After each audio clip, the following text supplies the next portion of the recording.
Good afternoon. Thank you for joining us for another installment of COVID-19, the Path Forward series hosted by Weber Shandwick. I'm Jack Leslie, and I'll be the host and moderator for today's webinar, which is the third in a series designed to help you and your organization navigate the challenges of the pandemic and the vaccination rollout. As many of you know, Weber Shandwick is a leading global communications and engagement firm with offices in 78 cities and a network extending to 129 cities around the world. And as our clients continue to face the unprecedented business and communications challenges brought by the COVID-19 pandemic, Weber Shandwick's COVID-19 task force offers support and counsel on communicating through the crisis.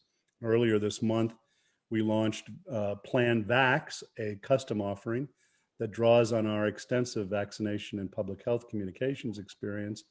And as part of that offering, we made a playbook publicly available that provides best practices and resources to organizations of any size. And you can find that playbook by looking on webershandwick.com. And of course, that's why we're here today, to share insights and to ask thought-provoking questions that are going to help us determine how best to respond to this ever-changing pandemic landscape. So to get started, I'd like to introduce our two expert speakers who both have a rich background in communications and who've been at the forefront of the COVID-19 response. Aaron Streeter is the Senior Vice President of Communications and Brand Strategy at the National Association of Manufacturers, an organization whose members include those involved in the manufacturing of COVID-19 vaccines, and that launched the This Is Our Shot project, which she'll talk about, to provide resources for manufacturers across all sectors. We're also joined by Stephen Massey, the co-founder of Meteorite and the director of the Health Action Alliance, which is a joint initiative of the Ad Council, Business Roundtable, CDC Foundation, Dumont Foundation, and the Robert Woods Johnson Foundation. Stephen's a social entrepreneur and communication expert who builds unlikely partnerships for good across geographies, industries, and sectors. And before we get started, I just want to remind all of you that we're going to try to leave about 15 minutes at the end of our session for questions. So if you have any questions, feel free to submit them on the questions feature that you see here today, and we'll talk to our speakers about them. So welcome, Aaron and Stephen. Thanks so much for coming here today. I thought maybe we'd start at kind of 30,000 feet and look at sort of where we are, certainly with the state of the vaccine rollout. You know, just last week, President Biden increased the administration's vaccine goal to 200 million within the first 100 days. And the administration's directed states to make every adult in the US eligible for vaccination no later than May 1st. Stephen, maybe if you could help us set the stage a little bit. You have some slides. I was telling everyone earlier how much I hate PowerPoint, but these slides are great slides. So well, if you could talk a little bit about, I mean, because so much of the discussion now, you know, we started this thing, everyone being frustrated at not being able to get vaccinated. And now we're moving into this, all of the talk about vaccine hesitancy. So talk to us about that and what some of the research is showing about how attitudes are changing. Well, first of all, thank you so much, Jack. It's great to be here, and it's an honor to be invited. Aaron, it's terrific to see you again, and delighted to be sharing this webinar with you. Jack, to answer your question, the state of vaccinations is good. We are seeing an increasing number of Americans getting vaccinated. Nearly 1 in 3 Americans has received at least one vaccine dose, and 16% of Americans have been fully vaccinated, according to the latest CDC numbers. The pace of vaccinations has also picked up.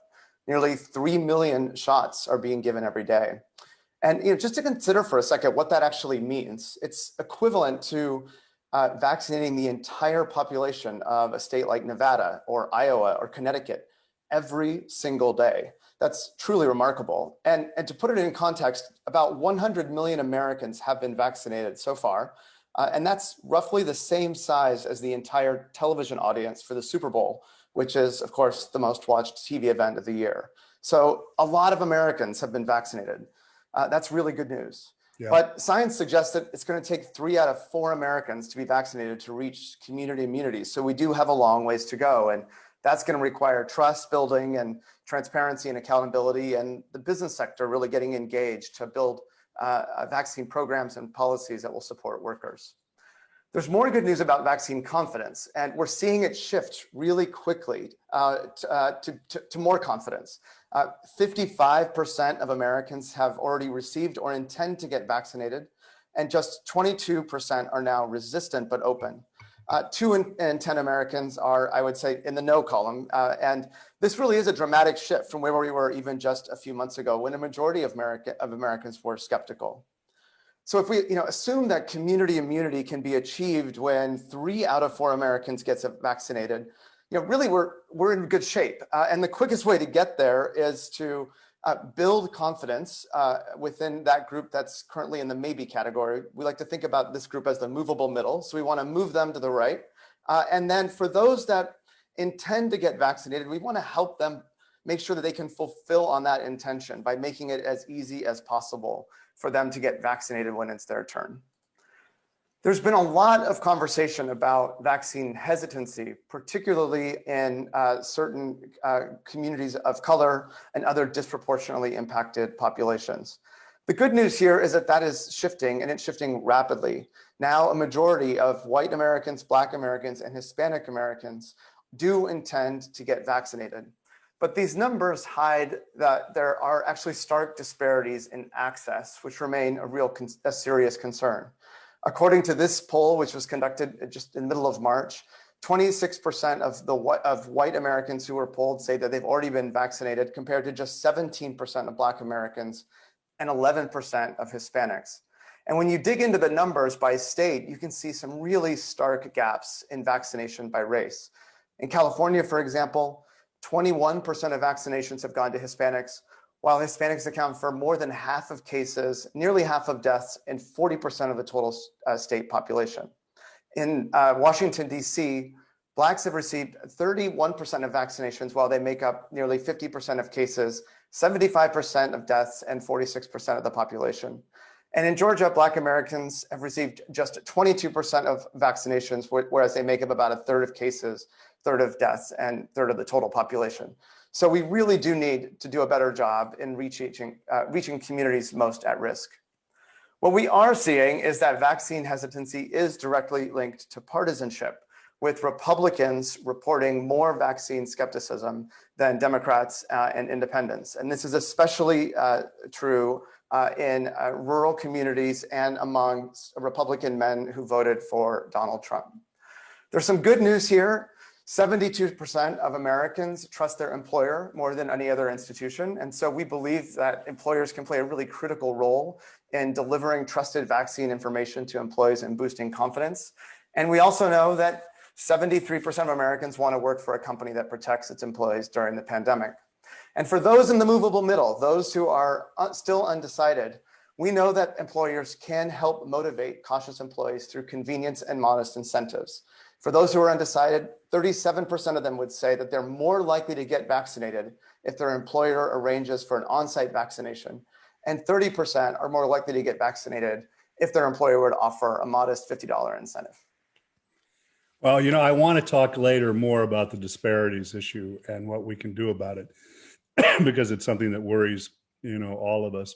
And on the herd immunity front, I think the other good news is if that 55% does in fact get vaccinated, what's not on there is that perhaps upwards of 20% of the population has already been infected. And we don't know how long that immunity lasts, but hopefully it, for many of them, still is in existence. But maybe off that last slide, Aaron, you can, because this issue of incentives that employers can provide, and all the research that's showing, and this wasn't the case, as little as 5 years ago, that there's so much more trust now in your employer than there is just about in any other institution. NAM is, as I was saying in your intro, is a unique organization in that you cross so many different industries. And so you're not only, as I mentioned, representing companies that are manufacturing vaccines, but all of the rest of companies that are in the manufacturing business and of many different sizes. So talk to us a little bit, share with us what you're seeing companies of different sizes do to kind of address that last point Stephen was making about how companies can really play a major role in encouraging vaccination. Yeah, I'd love to. And I want to thank you for asking me to be a part of this today. We think it's so important to get the word out. And I think what is really reassuring, Stephen mentioned this. I mean, we are coming together with so many different people. Stephen and I's paths have crossed through our work together. Really teaming up with a lot of different people that we have not intersected with before, to really kind of work together on this issue. And I think that is so, so vitally important. Just before I get into the incentive piece, Jack, I'd like to quickly give a little bit of context about the industry, what the industry was doing even before we got to the vaccines. You mentioned it. We have over 12,000 members, and we have more than 12 million Americans who make things in America. And that ranges from, in the vaccine supply chain, everyone from the researchers to those who are doing the final mile delivery of this vaccine. And so we touch a lot of different pieces of this, but also we have lots of manufacturers who've been essential workers from the very beginning of this pandemic. And so for us as an association, this journey started really from the get-go. We did run a pretty aggressive mask campaign when that was really vitally important, because we needed to make sure our workers could stay open, our economy could stay open, so they could be safe. And now that we're in the vaccine side of this, the vaccine hesitancy piece has become even more vitally important to ensure that we can get back to normal. Interestingly enough, we had a webinar yesterday with our members, and incentives was a big piece of the discussion. And I think there's a couple of conversations that I think will be really valuable to everyone who is listening here today. One of the current trends we're seeing among our members is that they really are focused on incentives that are broadly available to everyone, that doesn't offer competition, that doesn't up one person or against someone else. They're really trying to make this broadly available to everyone and make it as positive as possible. So some examples of that, I mean, gimmicks are kind of, the gift card incentive. That is something that they are really kind of shying away from. And what we heard yesterday was a lot of time off, sick leave, paid leave. Also, they're doing things like, creating bulletin boards in the employee facility and having people post pictures of themselves getting the vaccine. They're doing company-wide celebrations when they hit 100% vaccination within the organization. They're utilizing a lot of different things to kind of put positive messages out to their employees to talk about why this is so crucial. They're also making available through their communications channels, medical experts to talk about and ask employee questions. A lot of our manufacturers have clinics on site. And so they're making, again, the medical folks who are there available to the employees to talk about the things that they have questions about, to understand, many of the things that are of interest to them. So, I think it's an interesting conversation, and what we're really seeing is traditional communications channels are becoming vitally important for the manufacturing sector. We have a hybrid of different workers. We have a lot that have to be in the facility and on the line to those in office spaces. And so the communication channel are, the traditional ones, the mailers, the posters, all of those things are coming back because there's a lot of those folks who are not on the digital lines every single day to see those messages. And so it's been interesting to see some of those traditional communications channels come back to play. Yeah, and I would think, especially in manufacturing, there's such a tradition of health and safety messages. I mean, you see them every time you go into a plant, how many days it's been since the last accident and so forth. There's a constant, drumbeat in so many companies. So in many respects, I would imagine that some of those traditional channels could really be helpful in this case. Stephen, I mentioned in your intro that you've got this Health Action Alliance that's been created. And maybe if you could just follow Aaron, gave some specific examples. I know you've got a guide that's meant to help companies, as they roll out their response. Talk to us a little bit about how companies can actually establish the plan, and some of the kind of key questions that they need to ask when they Sure. go. Well, certainly. The Health Action Alliance was created, as you mentioned before, as a joint initiative of the Ad Council, the Business Roundtable, the CDC Foundation, the de Beaumont Foundation, and the Robert Wood Johnson Foundation.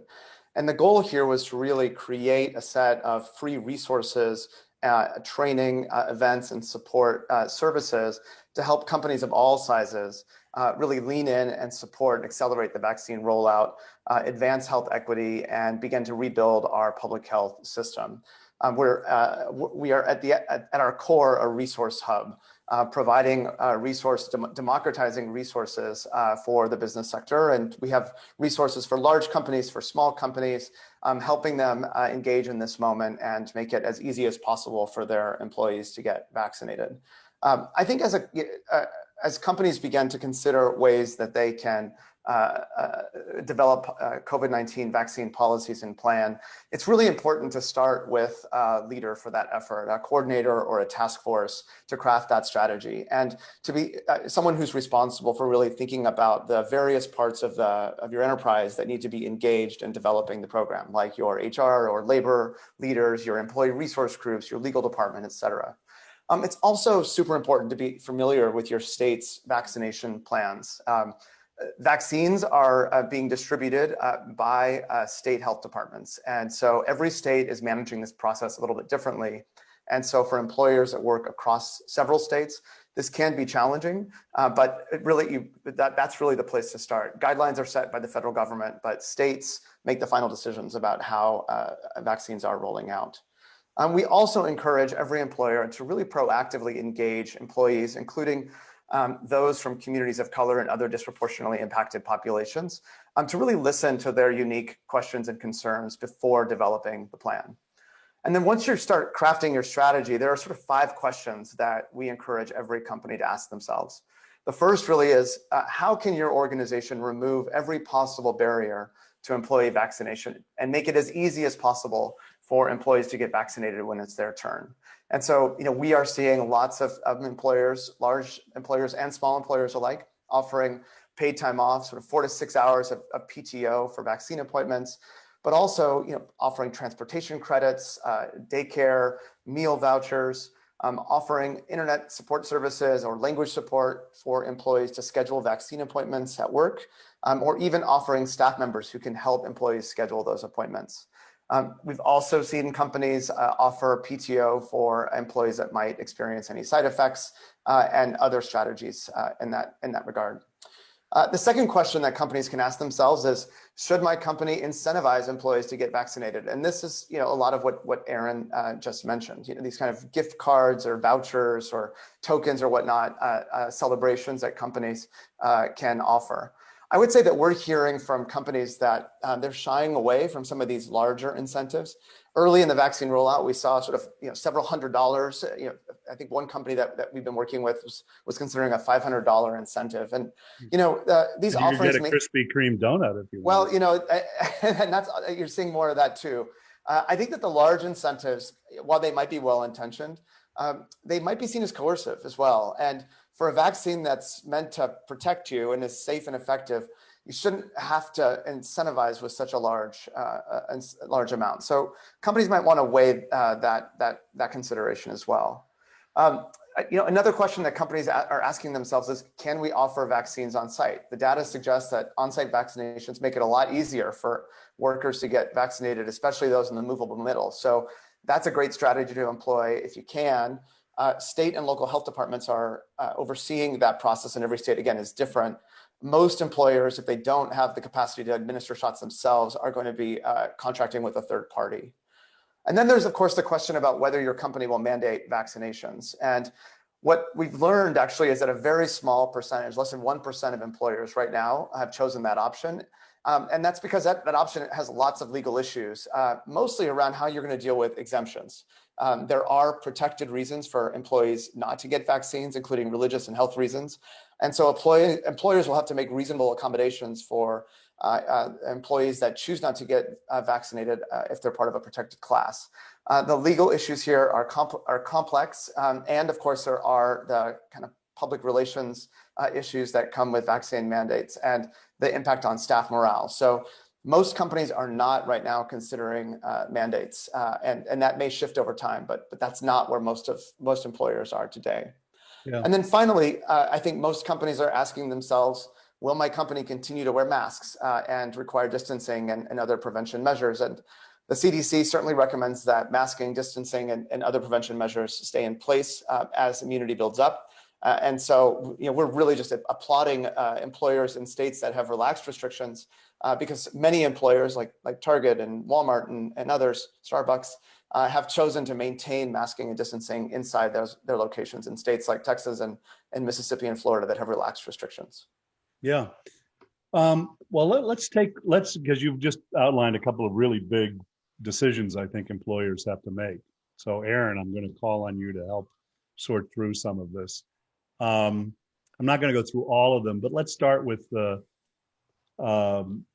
administering vaccination in the workplace, because that's become not, a foreign thing for many companies with flu shots. There's a lot in the science right now that with these variants that are concerning the health community about whether we're going to, whether this is going to stick with us for a long time and whether we may have to have boosters down the line, or whether it's an annual shot like the flu because of mutation. So Aaron, let's start with you on this issue, and then I want to move to a few others that Stephen mentioned, but administering vaccines in the workplace. I know it's right now driven by state and state guidelines, but if you look longer term, what are your members telling you about that as an option? Well, I will say the phone calls that we've gotten have been overwhelming in how can I get the vaccine here, right? I want to get my employees, we're frontline workers. How do I make sure that we've got access to supply? So I think that we will see and we already are seeing, actually, I was just in touch with a manufacturer in Baltimore yesterday who worked with the governor and Safeway and Rite Aid and CVS, and he and other manufacturers in the state are setting up vaccination sites for their employees because they are now in the phase where they are eligible. So I think you are going to see a lot of people stepping up and wanting to offer vaccination locations where they can, to make it as accessible as they can for their employees. Yeah. And on the issue of in other incentives, extra pay, PTO, Stephen mentioned, we do that in our own company. What are there, when you look at the different incentives, have you started to see patterns in what companies are doing the most of and the least of? You mentioned earlier kind of the gimmicks as something that was a little less, but talk to us about sort of the range of incentives that you're seeing. Yeah, I mean, well, and I also mentioned, some of those incentives. I mean, I think the key here is that they've got to be broadly available to everyone. And I think this gets to the heart of what is going to get people over that vaccine hesitancy. And this is some of the research that's out there. Stephen alluded to some of it in his presentation, but, positive messaging and feeling like you're doing it, for your own reasons versus being told you have to do it is a better approach. And I think, the research that has been done has shown that if you mandate or tell someone they have to do it, that is a big turnoff right away.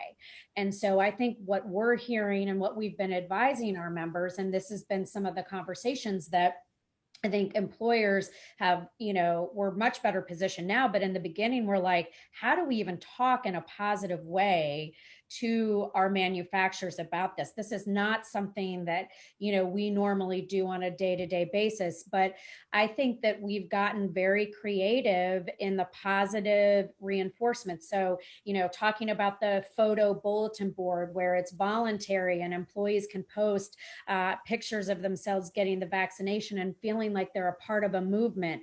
That's really, really important, because that makes people feel like they're doing something to help their coworkers and their organization at large. And if you know anything about manufacturing, and if you've ever been on a manufacturing floor, you know that there is a great amount of pride in the work that they do, and they want to be a part of supporting their colleagues, which gets me to the campaign that we are doing that is focused on our industry at the NAM, which is This Is Our Shot. And I've got a PSA I'd love to show, and it, really it is designed around, the messaging is all designed around, I'm doing this because I care about my coworker. So let's take a look. I'm getting the vaccine because I love Frank. I love you too, man. Mark? Eric, tell me, why are you getting the COVID-19 vaccine? I'm getting the vaccine because I love John's wife. And John. I'm getting the vaccine because I love the Lancaster High Tigers. #1 fan. I'm getting the vaccine because I love Margaret. I love you too. Oh, stop it. And cut. That's great. Aaron, you showed it to me before we went on this, and I was talking about how great I thought that was. We're at Weber Shandwick. We're working with CDC, which is going to release soon their national campaign to address vaccine hesitancy. And what I think those things, and maybe you could talk a little bit about the thinking that went into. You said, by the way, you did that in-house, which I think is terrific because the production value is great. But it hits so many of the hot buttons that we know from the research are so important. That is that the traditional sort of public health messaging of some doctor telling you why it's important you do something just is not working. That it's so much better when it comes from the community, comes from your own workers and friends and family, and has the messaging in there that this is not just important for you, but for the people you care about. So, but I'd love to just hear a little bit more about what went into the messaging of those spots, which are terrific, by the way. Oh, thank you. Well, we do love those spots and are very proud of them. And, again, it goes back to what I was saying before we went into the video, is that I think for all of us, as we were dealing with how to get people to wear masks and trying to get people to do the right thing, we really were questioning, why is it not working? Why are people not doing what, seems so natural to do? You're helping to prevent someone else from getting sick. And I think that really resonated with us in the sense that, when masks were becoming so politicized, what's a message that's going to take that away? And, we all started talking about, look, one of the reasons we were doing it is I'm not worried about myself getting sick.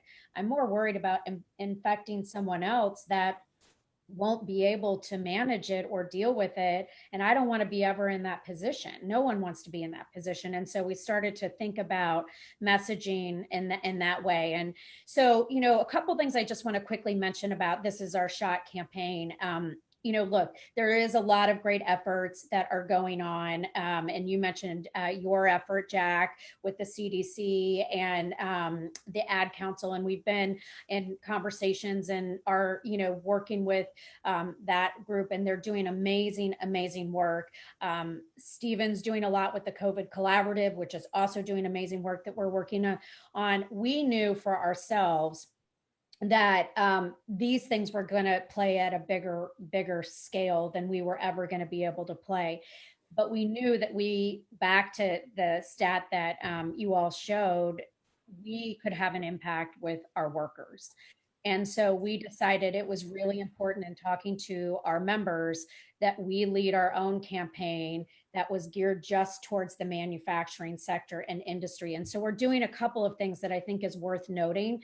One, obviously, is the PSA. And as I mentioned, we have many companies who are using that PSA in their internal networks to show their employees again, to help incentivize them to think about going out and getting vaccinated. We've also teamed up with the University of Florida, the Center for Public the Center for Public, Interest Communications to do some research message science-based messaging to really look at how can we communicate directly with our manufacturing workers and what are those messages, very, very tailored to our industry.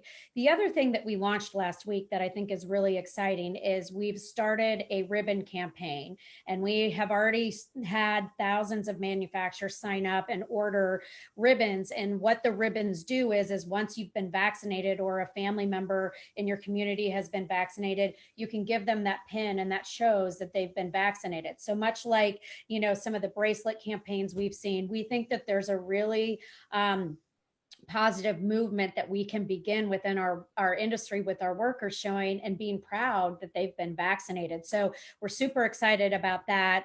And then, we are also launching a rapid response and media digital campaign to really push back and to counter a lot of the misinformation and disinformation that is out there. And we feel, again, we have a credible voice that is going to allow us to push back on some of those messages and put real data and real information out there that is persuading, just like that I Love Frank PSA that we just showed everyone. Yeah. I want to channel just for a second, and then we'll switch gears here, but on some of the points, Stephen, that you made, I want to channel my friends in global health on this issue of mandatory vaccinations, because they'll argue, we do it for kids going to school. What do you do with employees that say, I'm really uncomfortable going back to work, back into a work setting where I'm close to my colleagues and not know that they're vaccinated, even if we are wearing masks and socially distanced. So you ticked off a few of the reasons why, and I certainly understand. One of them you said was the PR side of it. Yeah. But talk to us a little bit about what's going through your constituencies' minds as they think about mandatory vaccination. Yeah, Jack, it's a great question. I think when we started the Health Action Alliance, I think we assumed that more employers would consider this option. The EEOC issued guidance late last year that said that companies could in fact mandate vaccines, and that we expected many companies to follow suit. What I think lawyers started to dig in here a bit and found that it's going to be very complicated for an employer to mandate vaccinations, and for lots of reasons. First of all, there's questions around how you would handle exemptions, which seems to be one of the most critical questions. There are protected classes of individuals, employees, who, for religious, health, and other reasons, will choose not to get vaccinated. And so the question for any employer that's requiring vaccines is, how do you handle exemptions? Who's going to process exemptions? How will you create reasonable accommodations for those workers? Will you allow those workers to work from home? If we go back into an office environment, what measures will you put in place to make sure that those employees that are choosing not to get vaccinated for protected reasons don't feel discriminated against or ostracized in the workplace? There's also just some of the challenges around managing that process, compliance, tracking that companies that will have to weigh as if they do move forward with mandates. And then, of course, there's the impact on morale. And as Aaron stated a moment ago, employees don't generally like to be told what to do, and especially those who are vaccine hesitant. Being told that they must get a vaccine to stay at work is unlikely to land well for them in terms of their own feelings about their employer. The vast majority of employees are likely to want to get vaccinated. And as we believe, as more and more people get vaccinated, confidence will continue to grow. Certainly, the polling that's been done every month by the Kaiser Family Foundation and by other organizations that are really tracking this very closely has seen that the most influential factor here in encouraging confidence is seeing your peers and your family members get vaccinated. And so employers that see the kind of difficulties around mandates, I think, recognize that that as more and more people get vaccinated, it's likely that more and more of their employees will choose to get vaccinated on their own and will be able to reach that level of herd immunity within their workplace that will provide the kind of protection and safety that we'll need to reopen. Yeah, no, I think you're right. But we'll see how this plays out. I mean, there's also a lot of talk about vaccine passports, whether there's some way other than the little card you get from the CDC, which I saw on the news last night. They're reminding people not to take Facebook selfies and put them on Facebook because you can get your all sorts of information on the card for those who want to take your identity. So don't do that when you get your little CDC card. But, there will be presumably, and it was interesting, the Biden administration has said that on this issue, they want to leave it to the private sector rather than have a federal, I don't know if you saw that, Andy Slavitt rather talked yesterday about this issue. But many industries may not require it of their employees, but they may require it of their customers. Airlines already have, for example. So I think you're right. It's going to take time as more and more people get vaccinated and we get more confidence and they see that perhaps there are things that they need that they can't go to unless they get vaccinated, that will drive more of this as well. Let's touch on the equity issue that you raised in your opening PowerPoint presentation, because that really is disconcerting. It's something that I know concerns COVID Collaborative and all of us who are working on it. What are there special things that employers can do as well to address that? I open it up to both of you. Maybe Aaron, you'd start first, but I'd like to hear you talk about it because it's such an important issue.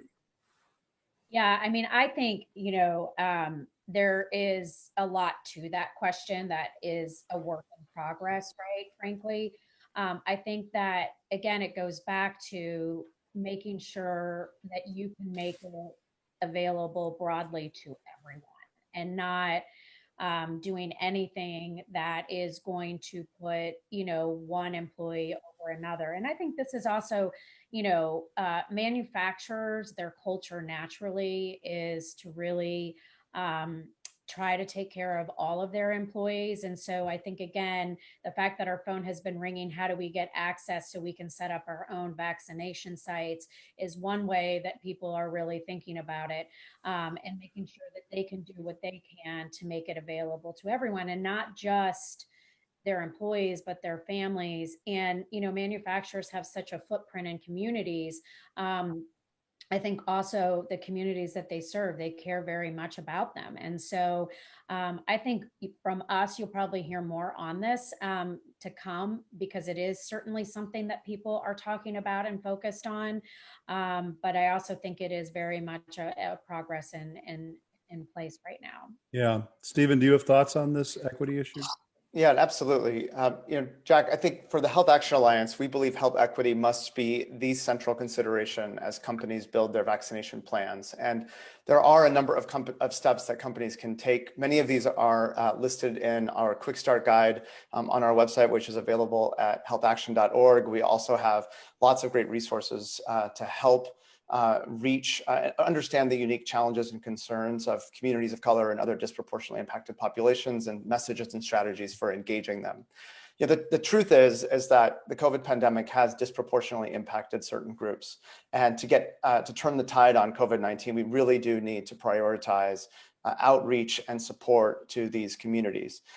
There was good news, as I shared earlier, that vaccine hesitancy is shifting, and these groups, particularly Black Americans, are becoming more and more confident about vaccines. Hispanic Americans, a little bit less so, but confidence is building. at the start, I think any company, as you're beginning to build your plan and develop programming, should start with the communities most impacted within your workforce. And that is likely to be communities of color. And this isn't about trying to convince these groups to get vaccinated. It really is about listening to them and understanding the unique needs or concerns that they have about vaccines, and then developing programming that really helps to meet those concerns and minimize the barriers to vaccination and make it easier for those groups to get vaccinated when it's their turn. Once companies understand the specific concerns and questions, they can also identify messengers that will help speak to these audiences. And I'm very excited to share that the Health Action Alliance is launching next week a comprehensive vaccine education program for employee resource groups and diversity, equity, and inclusion professionals. This program, which is designed around weekly workshops on Zoom that are free for any ERG leader or DEI professional from anyone in the private sector, is able to take this free program. And our commitment, our intention is that those who participate in the program will be able to go back into their companies and really deliver culturally sensitive, culturally competent vaccine education workshops and conversations with their peers and their networks. This program really is intended to speak to the unique needs of these communities and empower leaders of ERGs and diversity professionals with the tools they need to share vaccine information inside their company, and also to champion the needs of these communities to management. And then finally, I would say, it's important that that you constantly be listening and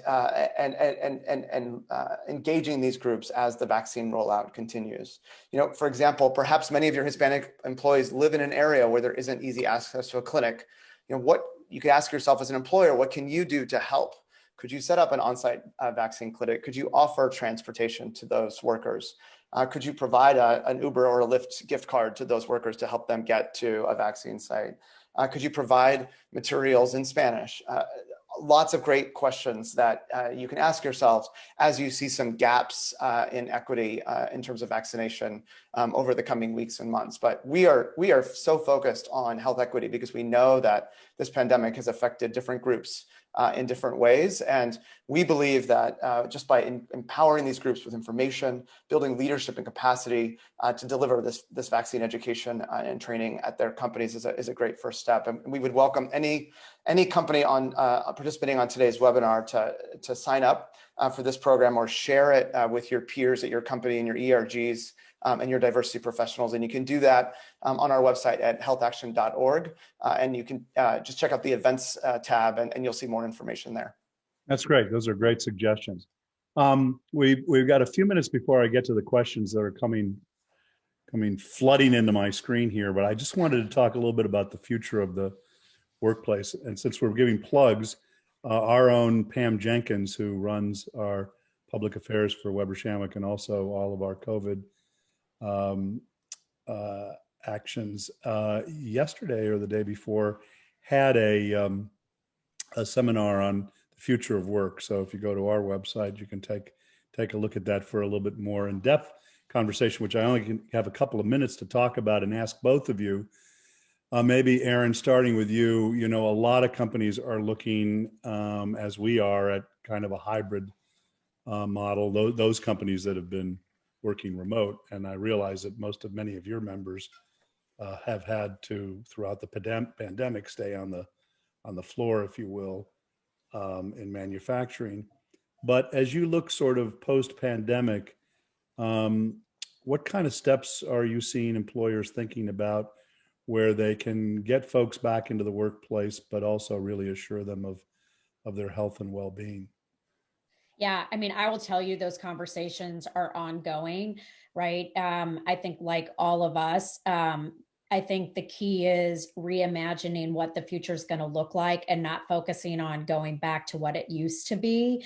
And that's really what we've heard from our members, right? We're an industry that already has a hybrid model in place because we have workers who have to be in the facilities and others that don't. And so they have been operating in this hybrid model. And I think, look, there's no question, and this is being talked about from lots of different people. How do you get back the collaborative environment that you need? And manufacturers definitely are. It's a very team environment in terms of the engineering process and the design process to the building and producing phase. And so, how do you ensure that you can still do that in a very safe way? And so I think, for our folks, it is really kind of not focusing on what it used to be, but really kind of imagining what the future is going to look like, and how do we maybe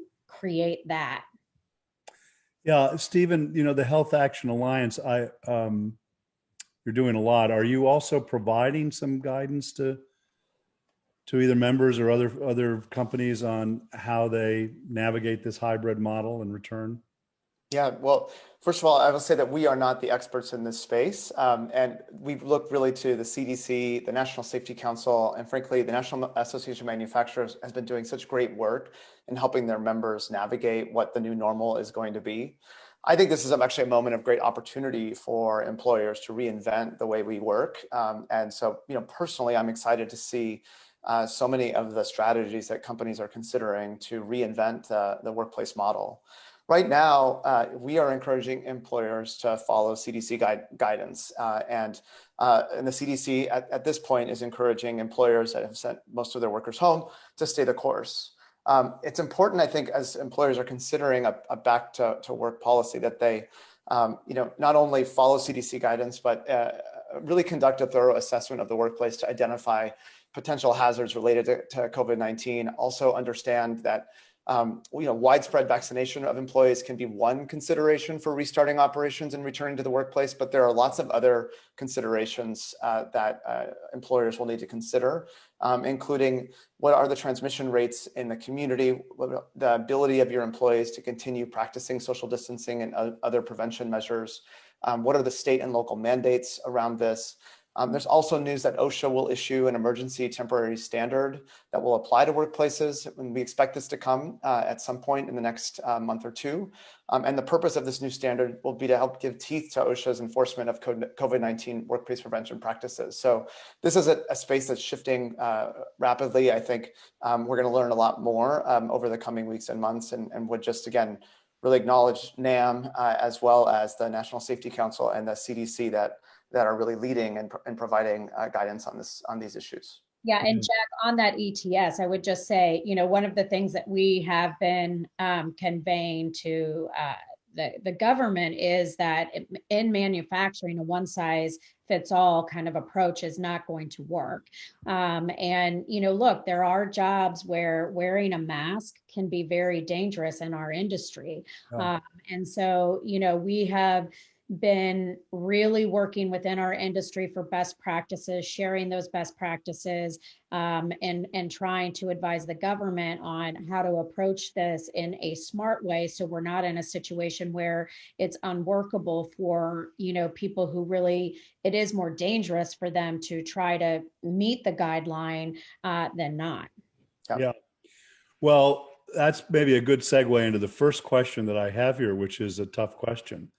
And that is, under what circumstances can a company require its employees to return to their offices or their place of work?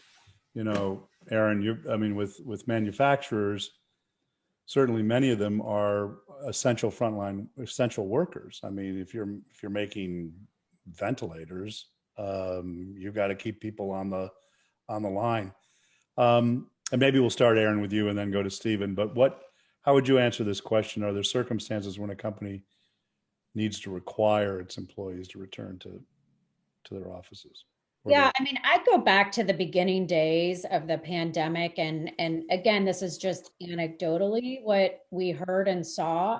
People our industry is very proud of the work that they do. And if you have, I mean, I said it earlier, and I really can't emphasize it enough. I mean, there's so much pride on a manufacturing floor in a good time, right? It doesn't really matter. And so I think for us, what we saw was, our manufacturers care about our employees, and they were working very, very hard to make sure that they could keep them safe. And I think, we have been fortunate to be able to hear and be a part of some of those companies that were doing that, and the employees wanted to be there. So I personally am not aware of any company that ever had to say it's mandatory that you come back, right? I think everyone saw that there was a need, whether it was food, whether it was product that people were using to the vaccines and the race, or the ventilators and the PPE. I mean, we had manufacturers, literally, I felt like I was a relief organization in the beginning, calling saying, we can retool our facility to make masks. We can retool our facility to make ventilators. What does the government need? We're on it. What do hospitals need? We're on it. I mean, they wanted, their hands were raised and they wanted to help. And so I feel very fortunate that we have not really been faced with that question in a big way. Yeah. Stephen, you have thoughts? No, I don't think I have too much more to add beyond just acknowledging Aaron and the tremendous leadership of the National Association of Manufacturers on keeping our country moving during this pandemic and providing essential services to so many Americans.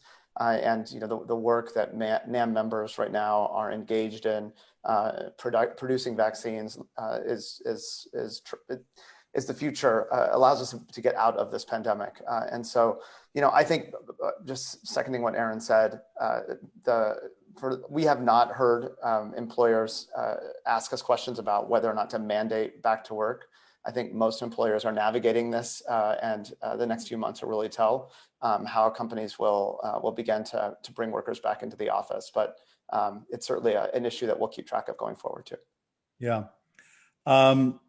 Here's this. The next question is, how often should companies update their communications and vaccination plans?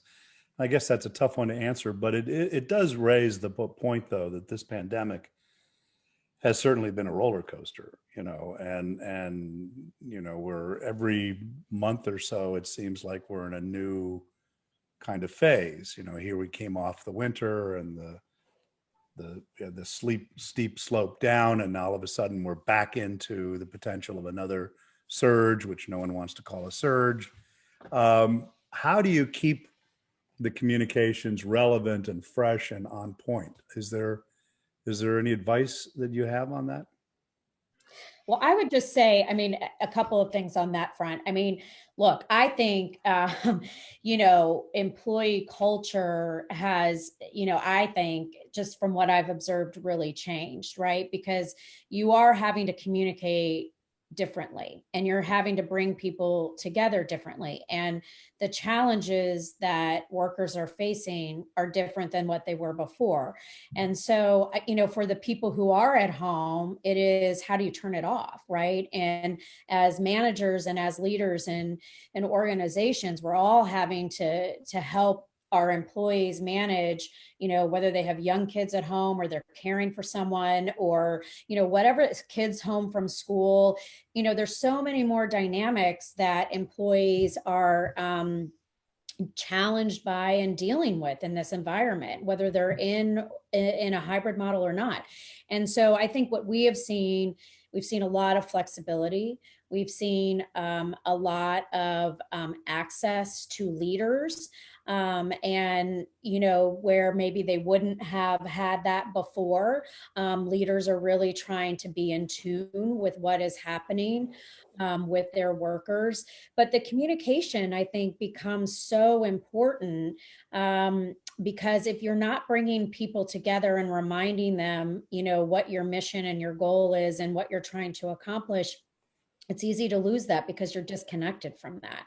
Yeah. And so I think, we have seen again, I think the ability to do the Zoom and those things, I think have been very valuable. And I think, look, you have corporations that are global operations that I've heard people say are more in touch and feel more connected now than they did before because they have this, right?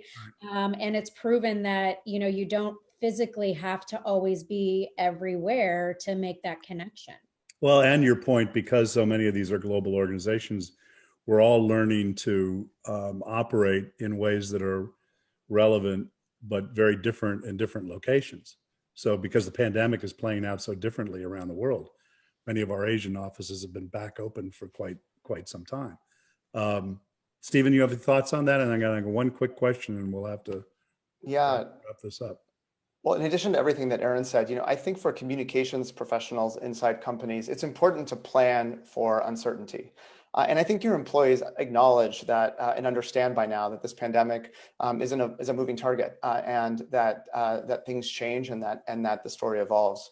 It's important for your team to be really in touch with local health departments and also keep track of CDC guidance. I'd also say that it's important as we kind of continue to this next stage of vaccinations, when all adults will be eligible by May 1st for vaccines, to really listen and lead with empathy. As I know many of your companies already do, but this has been a difficult period for every American. Many of us had experienced COVID. I've had COVID myself, or I've lost family members to COVID, and so really leading with empathy in your communications and acknowledging the challenge and the pain that we've experienced, but also the hope that vaccines and the safety that vaccines provide. So facts, about safety are key, but really emotional triggers are important. And I think, as we celebrate and normalize people getting vaccinated, it's important to stay away from negative language, talk about hesitancy, politics, and if you hear rumors or misinformation spreading within your company, to address those really quickly. And then finally, I would just say expect questions. Yeah, expect questions. This is we're asking folks to make an important health decision, and just knowing that they have a safe space to ask questions within your company, and directing folks back to their doctor or healthcare provider is a great strategy to always plan for. Yeah, those are great points. And a couple of them may address this last question I had, which we just have a couple of minutes on, because I think you indirectly addressed it. And the question is, how do companies help prevent or manage conflict between employees who have different perspectives on vaccinations? And I think you started, but why don't you continue a little bit on that? Because I think it is something, we find in the research, interestingly, we've been doing research on civility for better part of 10 years. Yeah. And you would imagine incivility has gone up considerably. But what's remarkable about the research is the one place that folks find a safe harbor is the workplace, where where that kind of behavior is not as acceptable. And that's also, I think, a relatively new phenomenon. So for us as employers to continue to provide this kind of safe harbor, I think is terribly important. But do you have any tips on this question of how you manage conflict? Yeah, so we actually have created a conversation guide for managers that was really designed to help managers within any organization have productive conversations about COVID-19 and vaccines with their employees or their teams. We include some guidance there about how to manage tough questions and sensitive issues that might come up.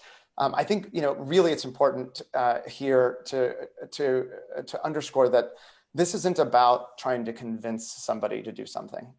This is about listening more than talking, and also just choosing the right messenger. That might not always be your CEO or even your chief medical officer. It might be the leaders of your employee resource groups or other trusted employees within your company. Making sure that those leaders are equipped to have productive conversations and respond to sensitive questions is really important. And so, that's a strategy that we encourage all companies to consider. Yeah. And then finally, really just creating a safe space for employees to provide feedback. And some employees are going to choose not to get vaccinated, and they're your employees too. it's they making sure that they feel safe inside your company, and there may be many reasons why an employee would choose not to be vaccinated, including health and religious reasons that are protected by law. So they should feel comfortable in the workplace, and you'll need to make sure that they feel safe and supported. Yeah. Aaron, I'd love to give you the last word on this or anything else you want to leave us with. Well, I would just say that, you know, it is a really interesting time. And I think, you know, there is a lot of opportunity for employers. I think we are going to reinvent what the workplace looks like. I think it's going to be very different, but I think there's going to be a lot of positive things that come out of this horrible situation that we have all been in. And I will tell you, you know, the CEOs and the leaders of these manufacturing companies that I interact with on a regular basis are very positive and really do believe there's a lot of good to come. Well, that's a great note to end with. Boy, the hour went fast, didn't it? We could have gone on for quite some time. Thank you to both Stephen and Aaron for taking the time out of your busy days to be with us. I know I speak for everyone here at Weber Shandwick to say that this has really been a terrifically informative discussion. And so to all our viewers, thank you as well for joining this third session of COVID-19, The Path Forward. In the next couple of weeks, we're going to be releasing some podcast episodes that are going to take a deeper dive one-on-one with leading experts around the world. So check out webershandwick.com for more details on that. And until next time, stay safe and stay healthy, everyone. Thanks again, Stephen and Aaron. Thanks so much. It's been a pleasure. Thank you.